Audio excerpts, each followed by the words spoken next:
In 1997, I was sentenced for 13 years because New Order accused me as being mastermind dari sebuah kerusuhan. Benar atau tidak, tergantung kita melihatnya. Tahun 96 kantor PDI yang dipimpin oleh Ibu Mega diserbu dan kemudian rakyat Jakarta marah dan saya ada di sana. Di sana dalam pengertian ingin melawan tindakan yang represif itu. Tapi tentu saja ada puluhan ribu orang lain ada di sana. Tapi kenapa kami? Kenapa saya dan teman-teman saya di PR yang dituduh? Sederhana saja karena memang peristiwanya bukan pada hari itu saja. Beberapa bulan sebelumnya, bahkan bertahun-tahun sebelumnya kami sudah diincar.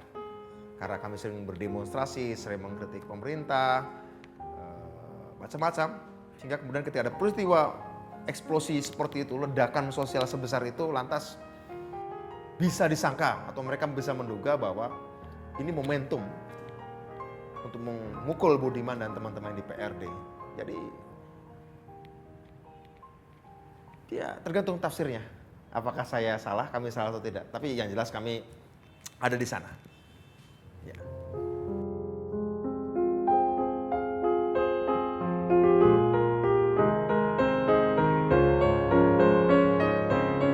What's the problem dengan Orde Baru? Kebetulan kakek saya karena kepala desa, dia zaman pemilu, zaman Orde Baru dia harus menggiring dan memaksa rakyatnya memilih Golkar. Dan saya tahu betul itu. Sementara saya tahu betul bahwa itu bukan idenya. Itu bukan ide kakek saya. Kakek saya latar belakangnya PNI. Sehingga seharusnya kan zaman itu ikut PDI kira-kira begitu ya. Tapi kenapa dia harus memenangkan Golkar? Saya tahu bukan ide. Artinya kakek saya dengan kekuasaannya, dia menyuruh orang, menggiring orang untuk memilih yang bukan pilihan dirinya sendiri. Dan belum tentu juga jadi pilihan banyak orang.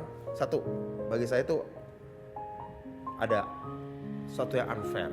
Saya adalah orang yang sangat peka, sensitif pada hal yang unfair sifatnya, yang nggak adil. Satu itu.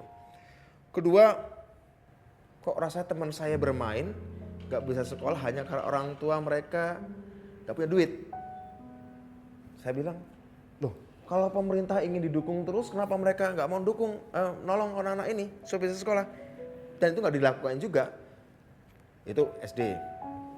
SMP saya bertemu baru di Bogor, saya bertemu dengan teman yang kebetulan juga ayahnya seorang pendukung P3 kira-kira begitu. Sementara keluarga saya PDI. Tahun 82 ada pemilu. Golkar menang sekian puluh persen lah kira-kira begitu.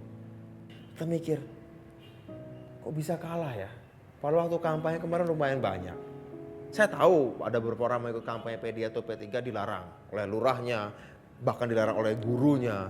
Sementara guru SMP kadang-kadang minta anak-anak ikut kampanye Golkar. Bagi saya ini unfair. Itu pengalaman-pengalaman sehari dan menurut saya oke, boleh sih mereka mau minta didukung, tapi tunjukin dong bahwa kamu bisa merintah dengan benar. Tunjukin dong nggak ada korupsi. Tunjukin dong teman-teman saya yang petani, anaknya petani itu bisa sekolah dengan benar. Nggak juga mereka tunjukkan. Tiga, saya ini orang yang suka baca, saya suka diskusi. Dan saya paling jengkel lihat orang yang takut berbeda pendapat. Saya paling jengkel.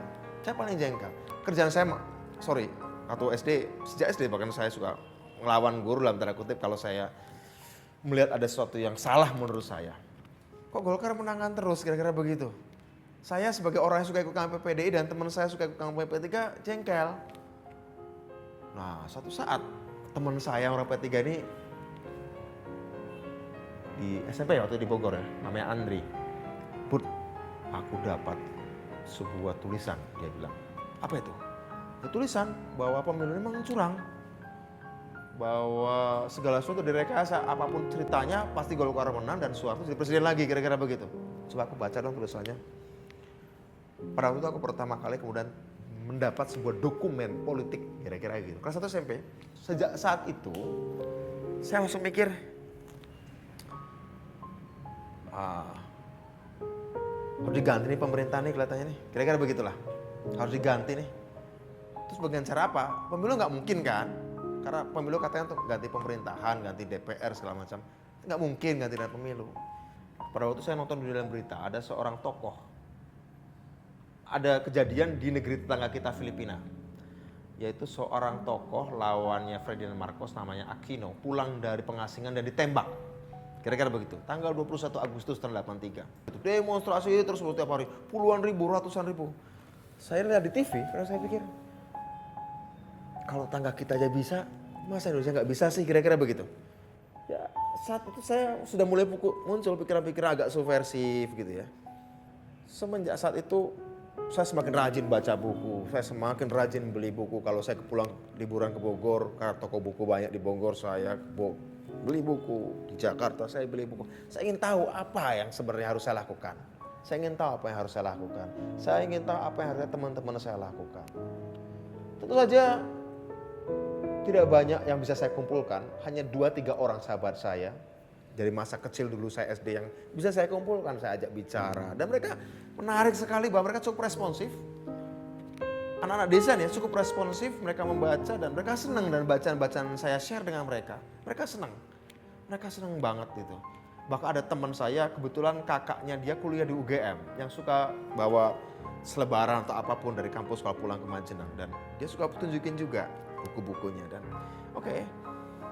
Akhirnya pada waktu itu saya berpikir kalau aku SMA balik lagi ke Bogor, mungkin orang tua aku tidak akan mengizinkan aku melakukan hal-hal seperti ini.